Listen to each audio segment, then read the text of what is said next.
मोदी जी ने और अमित शाह जी ने मिलके सबसे बड़ा राजनीतिक षड्यंत्र रचा। सिटिंग चीफ मिनिस्टर को उसके घर से घसीटकर जेल में डाला गया और 6 महीने तक जेल में रखा गया। 24 घंटे टीवी चैनलों के ऊपर डिबेट चलते थे, खबरें दिखाई जाती थी, केजरीवाल भ्रष्ट है, केजरीवाल भ्रष्ट है।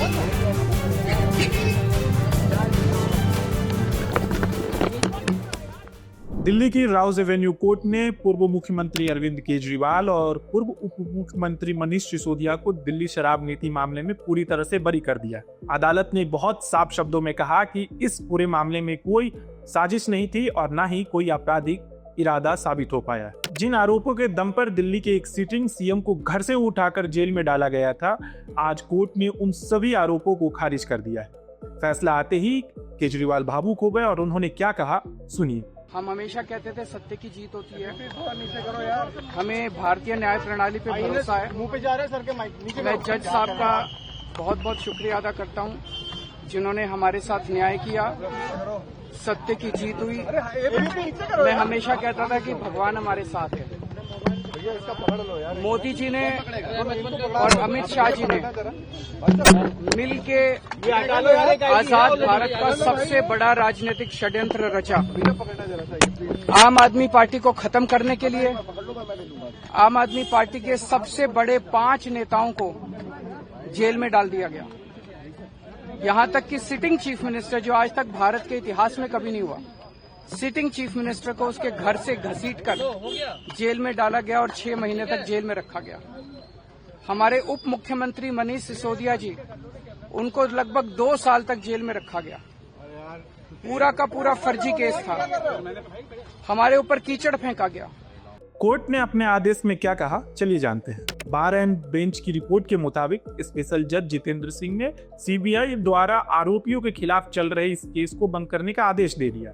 कोर्ट ने साफ कहा कि आबकारी नीति में कोई बड़ी साजिश या कोई गलत करने की मंशा नहीं थी। कोर्ट ने आगे कहा कि सीबीआई का केस अदालत में टिक नहीं पाया क्योंकि उनके पास कोई ठोस सबूत नहीं थे। कोर्ट का मानना है कि सीबीआई सिर्फ अंदाजों और अटकलों के आधार पर एक साजिश की कहानी बनाने की कोशिश की थी, जो कानूनी कसौटी पर खरी नहीं उतरी। कोर्ट ने सीबीआई को इस बात पर फटकार लगाई।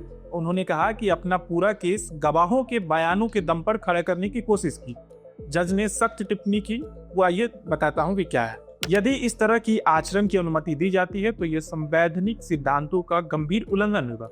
वह आचरण जहां किसी आरोपी को माफी दी जाती है और फिर उसे सरकारी गवाह बना दिया जाता है और उसके बयानों के उपयोग जांच या कहानी की कमियों को भरने और अतिरिक्त लोगों को आरोपी बनाने के लिए किया जाता है, यह गलत है। आखिर क्या है ये पूरा मामला, आइए समझते हैं। साल 2021-22 की बात है, जब दिल्ली सरकार शराब की बिक्री के लिए एक नई नीति लेकर आई थी। सरकार का दावा था कि इससे दिल्ली का रेवेन्यू बढ़ेगा और शराब माफियों पर लगाम लगेगी, लेकिन जल्द ही यह नीति विवादों में घिर आई। दिल्ली के मुख्य सचिव ने रिपोर्ट दी कि इसमें करोड़ों का घोटाला हुआ और चुनिंदा लोगों को फायदा पहुंचाया गया। बस यहीं से जांच एजेंसियां सीबीआई और ईडी की एंट्री हुई और पूरा मामला एक बड़े राजनीतिक संग्राम में बदल गया। इसके बाद क्या हुआ वो शायद आपको याद हो, या फिर भी मैं आपको बता देता हूँ। 17 अगस्त 2022 को सीबीआई ने पहली बार एफआईआर दर्ज की। 26 फरवरी 2023 को मनीष सिसोदिया को गिरफ्तार किया गया।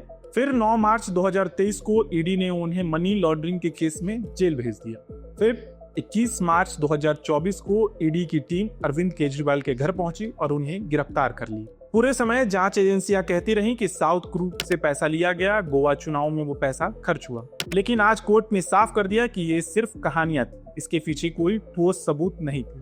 कोर्ट ने यहाँ तक कह दिया कि सीबीआई की चार्जशीट में सबूतों की भारी कमी थी।